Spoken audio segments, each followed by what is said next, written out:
अगर आप भी कर रहे हैं यूपीएसआई होमगार्ड की तैयारी तो ये वीडियो क्लास सिर्फ आपके लिए है।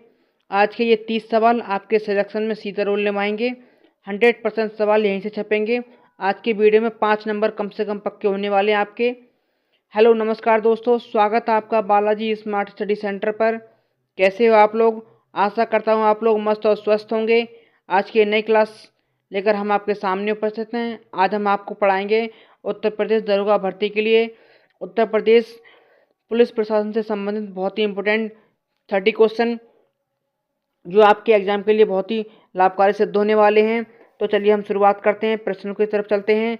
प्रश्न संख्या हमारा 1 है, उत्तर प्रदेश पुलिस का गठन किस वर्ष हुआ था?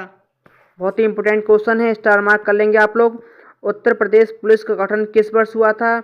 Option A 1857, option B 1861, option C 1902, option D 1947। तो उत्तर प्रदेश पुलिस का जो गठन हुआ था वो 1861 में हुआ था। ऑप्शन नंबर बी इस प्रश्न का बिल्कुल सही आंसर है, 1861। उत्तर प्रदेश पुलिस का जो गठन हुआ था वो 1861 में हुआ था। देखते हैं हम अगला प्रश्न। अगला प्रश्न संख्या 2 है, उत्तर प्रदेश पुलिस का जो मुख्यालय है कहाँ स्थित है? और इसके ऑप्शन कुछ इस प्रकार दे रखे हैं। ऑप्शन ए दिया है Kanpur, option B Lucknow, option C Prayagraj, option D Varanasi. तो उत्तर प्रदेश पुलिस का जो मुख्यालय स्थित है वो लखनऊ में स्थित है। तो इस प्रश्न का जो सही आंसर होगा ऑप्शन नंबर बी सही आंसर है। क्या है? लखनऊ। उत्तर प्रदेश पुलिस का जो मुख्यालय है वो लखनऊ में स्थित है। बहुत ही इंपॉर्टेंट क्वेश्चन है ये। अगला प्रश्न देखते हैं हम लोग। अगला प्रश्न संख्या 3 है, उत्तर प्रदेश पुलिस का सर्वोच्च पदाधिकारी कौन होता है? ऑप्शन ए है ADG, option B IG, option C DGP, option D SP. तो उत्तर प्रदेश पुलिस का सर्वोच्च अधिकारी कौन होता है? बहुत ही आसान प्रश्न है, बताएंगे आप लोग। तो इस प्रश्न का जो सही आंसर होगा ऑप्शन नंबर सी डीजीपी होता है। उत्तर प्रदेश पुलिस का जो सर्वोच्च अधिकारी होता है वो डीजीपी होता है। देखते हैं हम अगला प्रश्न। अगला प्रश्न संख्या 4 है, वर्तमान में उत्तर प्रदेश पुलिस का नियंत्रण किसके अधीन होता है? ऑप्शन ए है राज्यपाल, ऑप्शन बी है मुख्यमंत्री, ऑप्शन सी है गृह विभाग उत्तर प्रदेश, ऑप्शन डी है भारत सरकार। तो वर्तमान में उत्तर प्रदेश पुलिस का जो नियंत्रण होता है वो गृह विभाग उत्तर प्रदेश के अंतर्गत होता है। ठीक है, किसके अधीन होता है? गृह विभाग उत्तर प्रदेश के अधीन। जो किसके अंडर आता है वो आता है उत्तर प्रदेश के जो मुख्यमंत्री होते हैं उनके अंडर आता है। बढ़ते हैं अगले प्रश्न की ओर। अगला प्रश्न संख्या 5 है, पुलिस अधिनियम 1861 किस घटना के बाद लागू किया गया था? ऑप्शन ए 1905 बंग भंग आंदोलन, ऑप्शन बी 1857 का विद्रोह, option C 1919 Jallianwala Bagh, option D 1942 का भारत छोड़ो आंदोलन। तो पुलिस का जो अधिनियम 1861 में जो आया था वो किसके बाद आया था? ऑप्शन नंबर बी 1857 का जो विद्रोह हुआ था, जो 1857 की क्रांति हुई थी उसके बाद ही उत्तर प्रदेश में पुलिस अधिनियम आया था जो 1861 में आया था। तो इस प्रश्न के हिसाब से ऑप्शन नंबर बी बिल्कुल सही आंसर होगा। देखते हैं अगला प्रश्न। अगला प्रश्न संख्या 6 है, दरोगा जिसे सब इंस्पेक्टर बोलते हैं किस श्रेणी का अधिकारी होता है? ऑप्शन ए राजपत्रित अधिकारी, ऑप्शन बी अराजपत्रित अधिकारी, ऑप्शन सी संविदा का अधिकारी, ऑप्शन डी अस्थायी अधिकारी। तो सब इंस्पेक्टर किस श्रेणी का अधिकारी होता है? ऑप्शन नंबर बी अराजपत्रित अधिकारी होता है। कौन होता है? अराजपत्रित अधिकारी। ऑप्शन नंबर बी इस प्रश्न का बिल्कुल सही आंसर है। देखते हैं अगला प्रश्न संख्या 7 है हमारा, एक थाना प्रभारी सामान्यतः किस पद का अधिकारी होता है? Option A constable, option B head constable, option C sub inspector, option D IG. तो थाना प्रभारी जो होता है सामान्यतः किस पद का अधिकारी होता है? तो ऑप्शन नंबर सी सब इंस्पेक्टर, जिसे हम दरोगा बोलते हैं। तो थाना प्रभारी जो होता है वो दरोगा लेवल का अधिकारी होता है। देखते अगले प्रश्न की ओर हम लोग बढ़ते हैं। अगला प्रश्न संख्या 8 है, उत्तर प्रदेश में पुलिस रेंज का प्रमुख कौन होता है? बहुत ही इंपॉर्टेंट क्वेश्चन है, स्टार मार्क करेंगे आप लोग। तो उत्तर प्रदेश में पुलिस रेंज का प्रमुख कौन होता है? ऑप्शन ए दिया है एसपी, ऑप्शन बी है डीआईजी, ऑप्शन सी है आईजी, ऑप्शन डी है एसएसपी। तो उत्तर प्रदेश में पुलिस रेंज का जो प्रमुख होता है ऑप्शन नंबर सी आईजी होता है। कौन होता है? Option number C IG. IG इस प्रश्न का बिल्कुल सही आंसर होगा। ठीक है, अगले प्रश्न की ओर बढ़ते हैं हम लोग। अगला प्रश्न संख्या 9 है, जिले में पुलिस प्रशासन का प्रमुख कौन होता है? बहुत ही इंपॉर्टेंट क्वेश्चन है। जिले में पुलिस प्रशासन का प्रमुख कौन होता है? Option A SDM, option B SP या SSP, option C DM, option D IG. तो जिले में पुलिस प्रशासन का जो प्रमुख होता है वो कौन होता है बताएंगे आप लोग। ऑप्शन नंबर बी एसपी या SSP, option number B SP या एसएसपी इस प्रश्न का बिल्कुल सही आंसर है। ठीक है, अगला प्रश्न है आपका प्रश्न संख्या 10। थाना क्षेत्र का विधिक अधिकारी कौन होता है? ऑप्शन ए दिया है डीएम, ऑप्शन बी है एसडीएम, ऑप्शन सी है एसएचओ, ऑप्शन डी है आईजी। तो थाना क्षेत्र का जो विधिक अधिकारी होता है वो होता है एसएचओ। ऑप्शन नंबर सी इस प्रश्न का बिल्कुल सही आंसर है। ठीक है, बढ़ते हैं अगले प्रश्न की ओर। अगला प्रश्न संख्या हमारा 11 है। एफआईआर दर्ज करने की शक्ति किसके पास होती है? बहुत ही इंपॉर्टेंट क्वेश्चन है। एफआईआर दर्ज करने की शक्ति किसके पास होती है? Option A SP, option B DM, option C थाना प्रभारी, ऑप्शन डी कोई भी नागरिक। तो एफआईआर दर्ज करने की जो शक्ति होती है किसके पास होती है? ऑप्शन नंबर सी थाना प्रभारी। थाना प्रभारी इस प्रश्न का बिल्कुल सही आंसर होगा। अर्थात कहने का तात्पर्य हुआ एफआईआर दर्ज करने की जो शक्ति होती है वो थाना प्रभारी के पास होती है, जिसे हम एसएचओ बोलते हैं या सब इंस्पेक्टर बोलते हैं। अगला प्रश्न संख्या 12 है। एफआईआर किस धारा के अंतर्गत दर्ज की जाती है?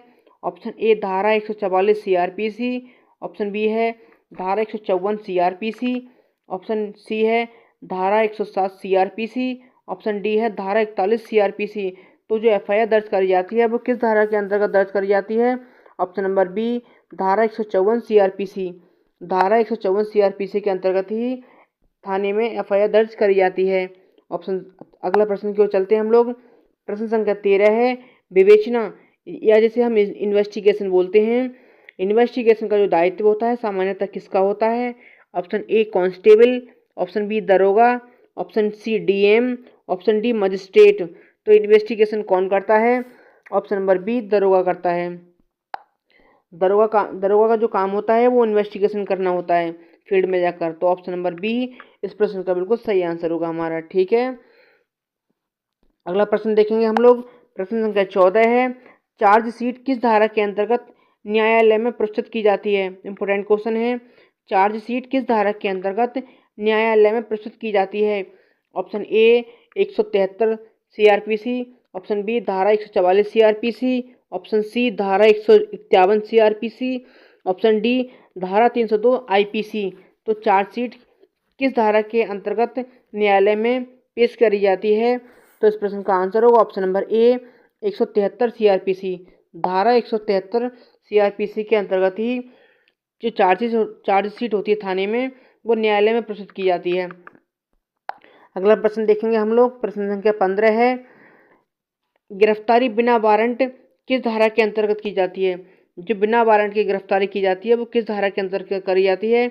ऑप्शन ए दिया है धारा 151 सीआरपीसी, ऑप्शन बी है धारा 41 सीआरपीसी, ऑप्शन सी है धारा 144 सीआरपीसी, ऑप्शन डी है धारा 200 सीआरपीसी।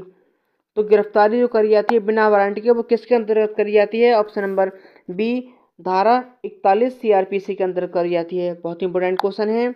आज के जो प्रश्न है बहुत ही इंपॉर्टेंट क्वेश्चन है। प्रत्येक प्रश्न की आने की प्रबल संभावना है। बहुत ही इंपॉर्टेंट क्वेश्चन आप लोग याद करेंगे। आप लोग हर क्वेश्चन स्टार मार्क कर लेना आप लोग। तो अगला प्रश्न संख्या 16 की तरफ बढ़ते हैं। प्रश्न संख्या 16 कह रहा है उत्तर प्रदेश में महिला हेल्पलाइन का नंबर क्या है? मोस्ट रिपीटेड क्वेश्चन है। पिछली बार UPSI Uttar Pradesh head constable जो परीक्षा हुई थी उसमें ये सवाल पूछा गया था। तो उत्तर प्रदेश में महिला हेल्पलाइन का जो नंबर है वो क्या है? ऑप्शन ए दिया है 100, option B 1090, option C 108, option D 112। तो उत्तर प्रदेश हेल्पलाइन नंबर क्या है महिला का जो है उत्तर प्रदेश में? Option number B 1090।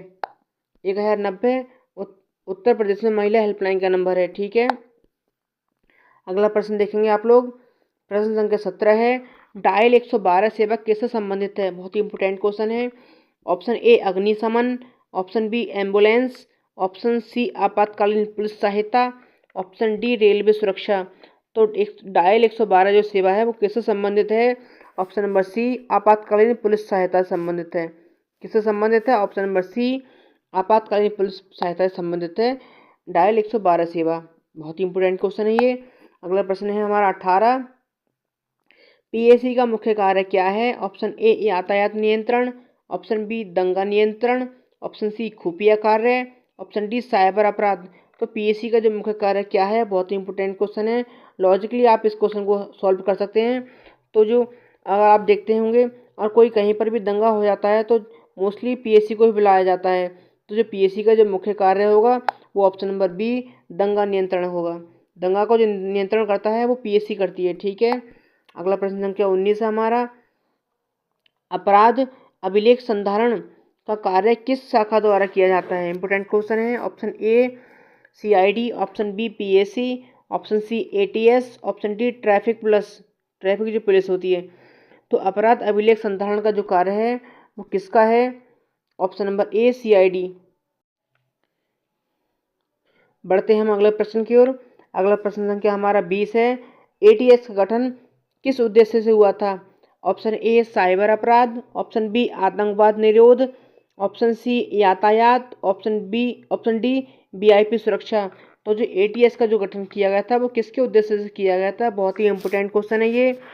Option number B आतंकवाद निरोध, आतंकवाद का जो खात्मा करने के लिए ही एटीएस का गठन किया गया था। किसका? आतंकवाद का गठन खात्मा करने के लिए। तो ऑप्शन नंबर बी इस प्रश्न का बिल्कुल सही आंसर है। ठीक है, बढ़ते हैं अगले प्रश्न की ओर। प्रश्न संख्या हमारा 21 है। थाना डायरी को क्या कहा जाता है? Option A case diary, option B general diary, option C warrant book, option D summon register. तो जो थाना डायरी होती है उसके लिए क्या बोला जाता है? Option number B general diary. General diary इस प्रश्न का बिल्कुल सही आंसर होगा। ऑप्शन नंबर बी इस प्रश्न का सही आंसर है। थाना डायरी को जनरल डायरी भी कहते हैं। अगला प्रश्न संख्या 22 है हमारा। मजिस्ट्रेट को गिरफ्तारी की सूचना कितने घंटे में देना आवश्यक होता है? मजिस्ट्रेट के लिए गिरफ्तारी की जो सूचना कितने घंटे में देना आवश्यक होता है? ऑप्शन ए 12 घंटे, ऑप्शन बी 24 घंटे, ऑप्शन डी 48 घंटे, ऑप्शन डी 72 घंटे। तो किसी आदमी को अगर गिरफ्तार किया जाएगा तो मजिस्ट्रेट के सामने 24 घंटे में पेश करना है अनिवार्य होता है। तो ऑप्शन नंबर बी 24 घंटे इस प्रश्न का बिल्कुल सही आंसर है। क्या? ऑप्शन नंबर बी 24 घंटे। अगला प्रश्न है हमारा 23। आईपीसी की धारा 302 किससे संबंधित है? बहुत ही आसान प्रश्न है। धारा 302 किससे संबंधित होती है? ऑप्शन ए चोरी, ऑप्शन बी हत्या, ऑप्शन सी दंगा, ऑप्शन डी अपहरण। तो 302 का जो केस लगता है वो किस धारा के अंतर्गत लगता है? वो हत्या के केस में लगता है। ठीक है दोस्तों, अगला प्रश्न देखेंगे आप लोग। 24 है हमारा प्रश्न संख्या 24। धारा 144 सीआरपीसी किससे संबंधित है? ऑप्शन ए गिरफ्तारी, ऑप्शन बी शांति भंग रोकना, ऑप्शन सी प्रतिबंधात्मक आदेश, ऑप्शन डी जमानत। तो इस प्रश्न का जो सही आंसर होगा ऑप्शन नंबर सी प्रतिबंधात्मक आदेश होगा। प्रतिबंधात्मक आदेश इस प्रश्न का बिल्कुल सही आंसर है। धारा 144 सीआरपीसी प्रतिबंधात्मक आदेश से संबंधित है। अगला प्रश्न संख्या 25 है हमारा। पुलिस रिमांड किसके आदेश से मिलती है? पुलिस को जो रिमांड मिलती है वो किसके आदेश से मिलती है? Option A SP, option B DM, option C magistrate, option D IG. तो पुलिस को जो रिमांड मिलती है किसके आदेश से मिलती है? Option number C magistrate. Magistrate के आदेश से ही रिमांड मिलती है पुलिस के लिए। बहुत ही इंपॉर्टेंट क्वेश्चन है। ठीक है, अगला प्रश्न देखेंगे। प्रश्न संख्या 26 है। विवेचना अधिकारी केस डायरी है वो किसे प्रस्तुत करता है?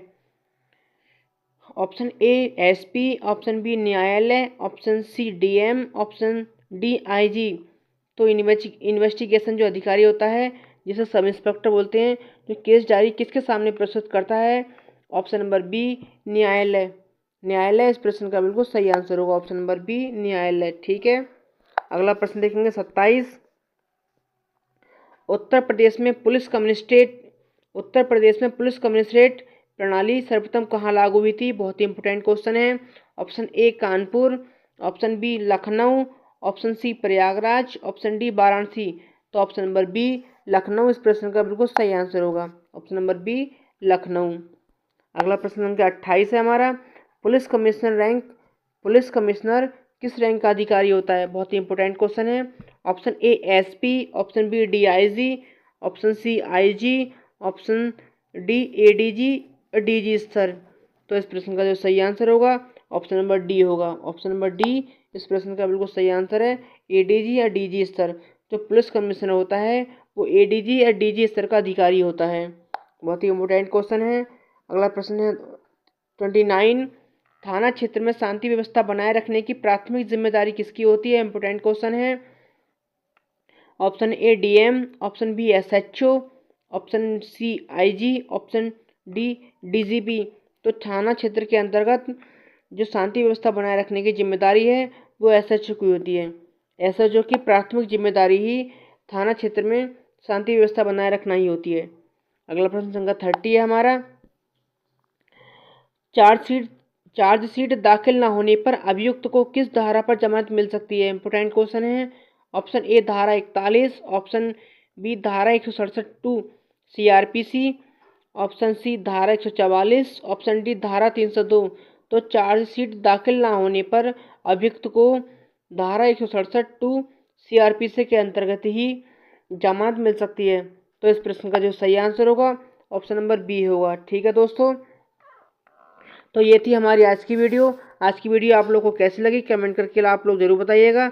अगर आपको वीडियो अच्छी लगी हो तो हमारी वीडियो को लाइक शेयर एंड सब्सक्राइब जरूर करें। और अगला वीडियो मैं किस टॉपिक पर बनाऊं ये आप लोग कमेंट में मुझे ज़रूर बताएं। मिलते हैं हम लोग अगले वीडियो में, तब तक के लिए जय हिंद, जय भारत, वंदे मातरम।